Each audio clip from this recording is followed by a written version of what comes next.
Hello, I'm Dan Brumstead with Environmental Testing Lab. We're on site today to explain how we perform septic system inspections.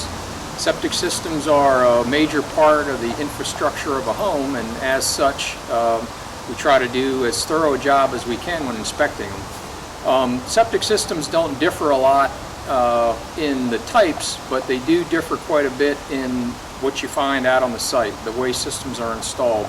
This one today, we kind of have limited access. The tank is installed in the middle of the driveway. We were able to get into the top of the tank and get started here. We'll use cameras and mirrors to inspect it.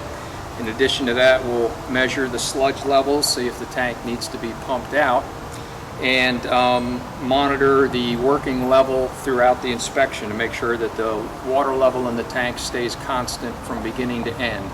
We try to run a day's worth of water into the tank during the inspection, and that is all figured on how many bedrooms are in the home. So the system is usually broken down into three parts. The treatment tank itself. After the treatment tank, you have a distribution system of some type, and after the distribution system, you have an absorption system.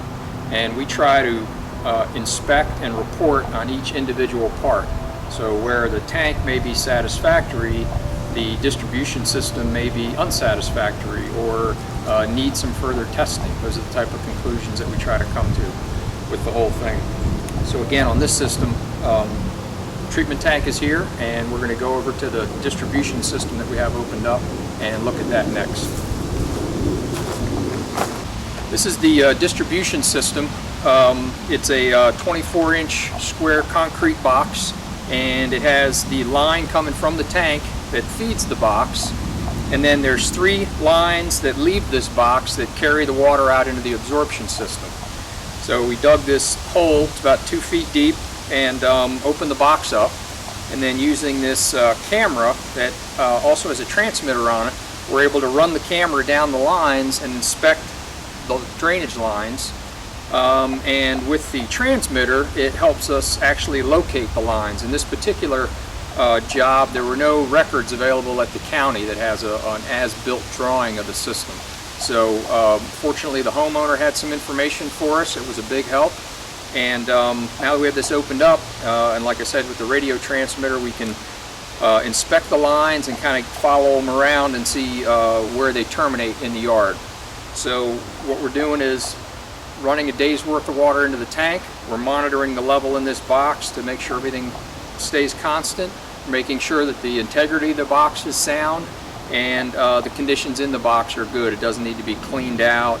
It's level, all the lines are getting the same amount of water, etc. So during that process, the next thing we would do is we actually go out into these trenches that are filled with gravel and use a probe and try to probe down into the gravel and make sure we have nice dry aggregate in these trenches for absorbing all the water.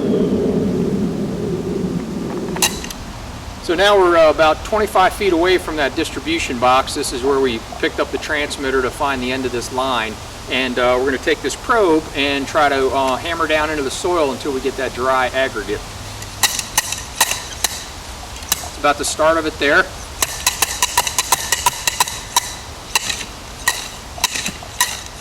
We can feel there we got about 12-14 inches of good dry stone at the end of this trench, which is what we want to